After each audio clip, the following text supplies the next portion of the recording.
انتہائی ناپسندیدہ چیز ہے. ابو داؤد میں حدیث ہے اللہ کو حلال چیزوں میں سب سے ناپسندیدہ طلاق ہے. کیوں؟ اس لیے کہ یہ پورے کا پورا اسلامی معاشرہ میاں بیوی کے بانڈ کے اوپر چل رہا ہے. طلاق کے بعد بچوں کا کیا بنے گا؟ معاشرے کے لیے ناسور ہوں گے. یہاں تو ستیلی مائیں بچوں کا مینٹل ماڈل بدل دیتی ہیں, اور جہاں طلاق ہو جائے وہاں آپ کیا ایکسپیکٹ کریں گے کہ کیا ہوگا؟ اس وجہ سے اسلام نے تو اسے ناپسند کیا. سب سے بڑی چیز جس پہ طلاق ہو سکتی تھی وہ بے حیائی ہے. تو سورہ نساء میں آیا کہ اگر عورت بے حیائی کرے تو اسے اپنے بستر سے الگ کرو, پھر بھی نہ باز آئے تو اسے مارو. لیکن مارنا اتنا نہیں ہے کہ اس کا کوئی حلیہ بگاڑ دینا ہے, چہرے پہ نہیں مارنا, یعنی جس طرح چھوٹے بچے کو ڈانٹ ڈپٹ کی جاتی ہے. وہ تو بڑا اچھا موقع تھا کہ اللہ تعالیٰ کہتا کہ ڈائریکٹ طلاق دے دو, ایسی تیسی ایسی زنانی دی. تو آخری درجے تک اوائڈ کیا جاتا ہے. بخاری مسلم میں حدیث ہے کہ عورت ٹیڑھی پسلی سے پیدا ہوئی ہے, اسے سیدھا کرنے کی کوشش نہ کرو, توڑ بیٹھو گے, اس سے نفع حاصل کرو, اور اسے توڑنا, اسے طلاق دینا ہے, توڑ بیٹھو گے. نبی علیہ السلام کو اپنی بیویوں سے تکلیف نہیں اٹھانی پڑی. یہ حدیثوں میں تو بہت تفصیل سے آیا ہے. قرآن میں ہی پڑھ لیں سورہ الاحزاب کے اندر پارہ نمبر 21 کا آخری حصہ سارا ہی اس لیول تک کہ اللہ کو یہ آیات نازل کرنی پڑی, اے نبی اپنی بیویوں سے فرماؤ کہ اگر تم دنیا کا مال اور دنیا کی عیش چاہتی ہو تو آؤ میں تمہیں دے کے تو طلاق دے دیتا ہوں, اور اگر تم اللہ, اس کا رسول اور آخرت کا گھر چاہتی ہو تو اسی مفلسی کی حالت میں میرے نبی کے ساتھ فقر کی حالت میں گزارا کرو. تو یہ تو عورتوں سے تکلیف تو اٹھانی پڑتی ہے.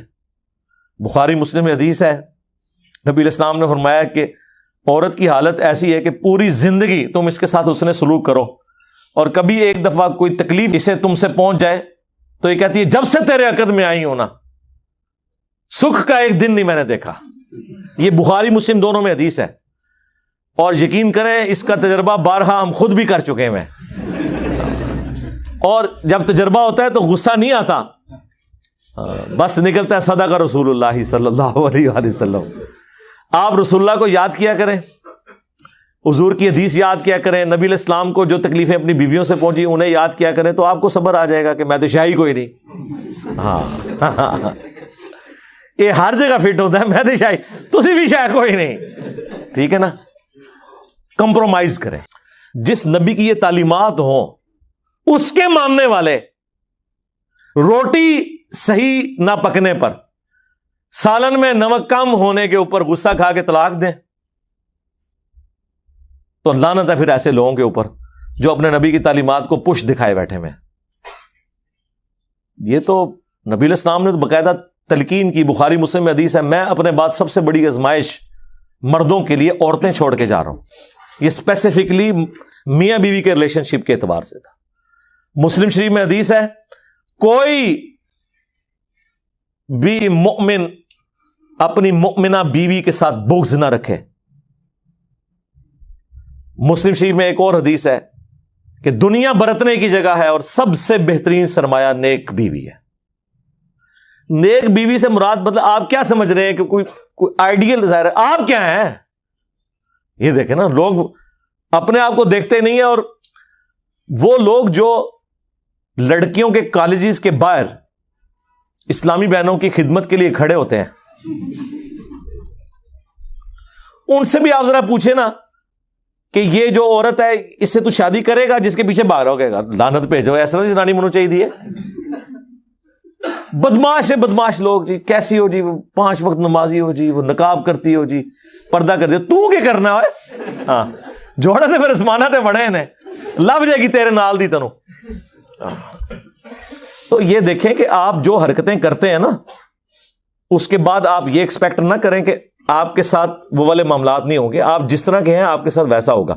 کوئی ایکسیپشن بھی ہو سکتی ہے, لیکن اوور آل یہ جو قرآن کا رول ہے نا کہ نیک مردوں کے لیے نیک عورتیں ہیں, بدکار کے لیے یہ رول ہے. ویسے آپ کو بظاہر نظر نہیں آ رہا ہوتا, لیکن میں آپ کو بتاؤں یہ جو جوڑے بنے ہوئے ہیں نا اور اتنی کامیاب زندگی گزار رہے ہوتے ہیں ان میں واقعی کوئی کامن چیزیں ایسی ہوتی ہیں کہ جس کی وجہ سے وہ اکٹھے اپنے ساتھ زندگی گزار رہے ہوتے ہیں, برائی میں ہو یا اچھائی میں ہو, یہ الگ بات ہے. یہ اللہ نے کوئی حالات و واقعات ایسے بنائے ہوئے ہیں. تو ان معاملات کو خوش اسلوبی کے ساتھ, میں کہتا ہوں جی شادی شدہ مرد کا کام ہی کوئی نہیں کہ اس کی زبان پہ کبھی طلاق کا لفظ بھی آئے. یہ سمجھ لیں طلاق کو آپ ایکویلنٹ کر لیں شرک کے، کہ یہ آپ نے تصور بھی نہیں کبھی کرنا۔ یار آپ کو کیسے سمجھایا جائے ابو داؤد کی اس حدیث کے اندر کیا درد ہے کہ اللہ کو سب سے ناپسند حلال چیزوں میں طلاق ہے۔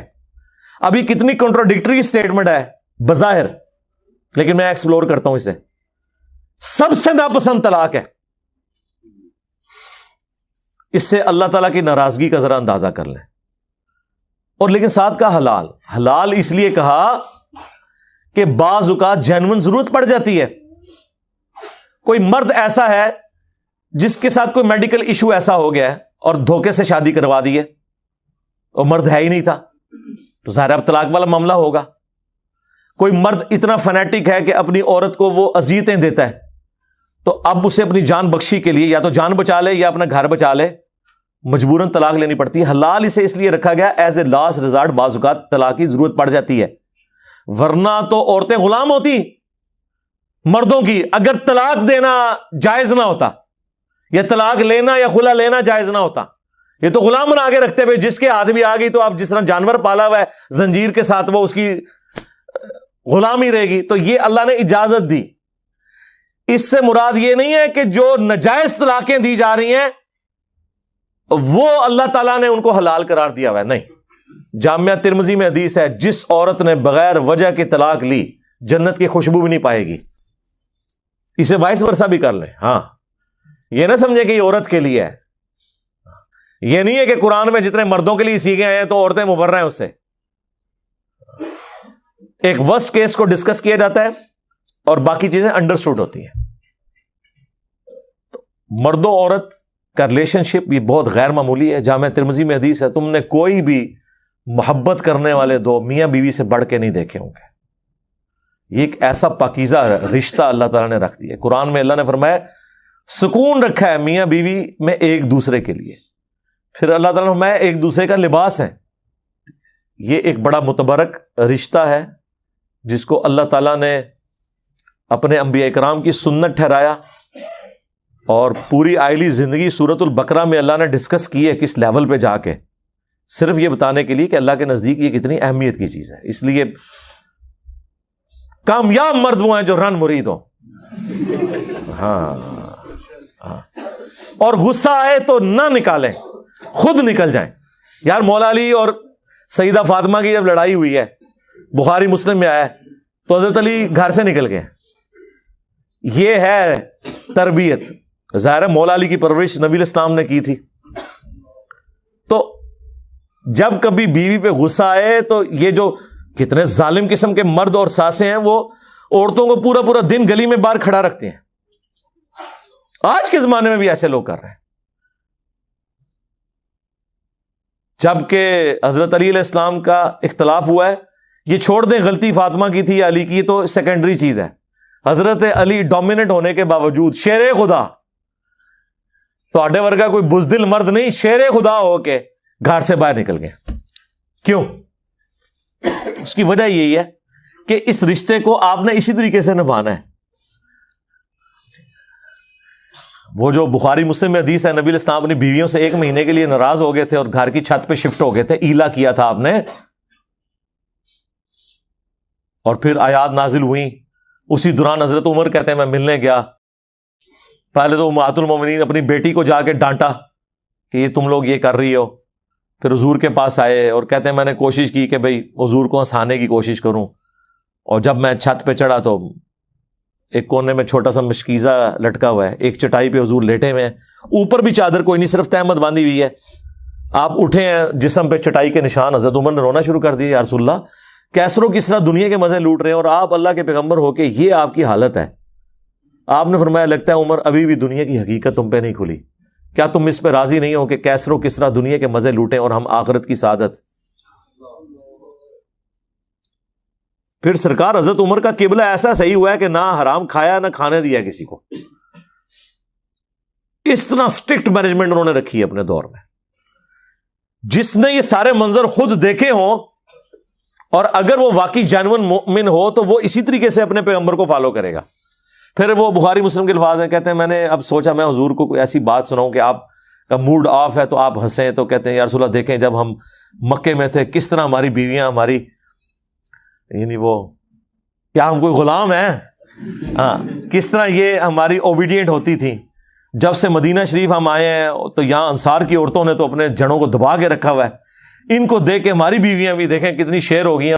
تو کہتے ہیں جب میں نے یہ بات کی نا کہ یہ دیکھو ان کو دیکھے دیکھے ہماری عورتیں بھی شیر ہو گئی ہیں، تو حضور علیہ السلام مسکرائے، کہتے ہیں مجھے تھوڑا حوصلہ ہوا. پھر میں نے گپ شپ کرنی شروع کی اور یہ اس طریقے سے پھر خیر آیات بھی نازل ہوئی. 1 مہینے کے بعد نبی علیہ السلام نے جو ہے وہ آفر دی.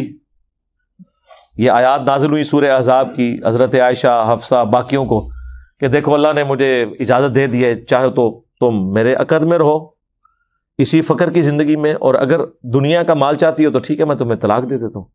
تو سب نے کہا کہ ہم اللہ، اس کا رسول اور آخرت کا گھر چاہتی ہیں، ہم نبی علیہ السلام کے ساتھ اس طرح گزارا کریں گے.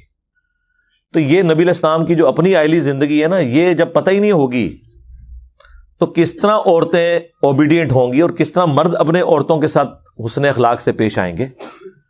آپ کو تو یہ دکھایا گیا غصہ نکالنا ہے. بہادری یہ ہے کہ آپ اپنا غصہ کنٹرول کریں، اور سب سے بہترین حال یہ ہے کہ جب غصہ آئے گھر سے باہر نکل جائیں، اس جگہ کو چھوڑ دیں. اعوذ باللہ من الشیطان الرجیم پڑھیں جو بخاری مسلم میں آیا ہے، اور جگہ تو فوراً چھوڑیں. جی سیدھی سی بات ہے، ٹھیک ہے.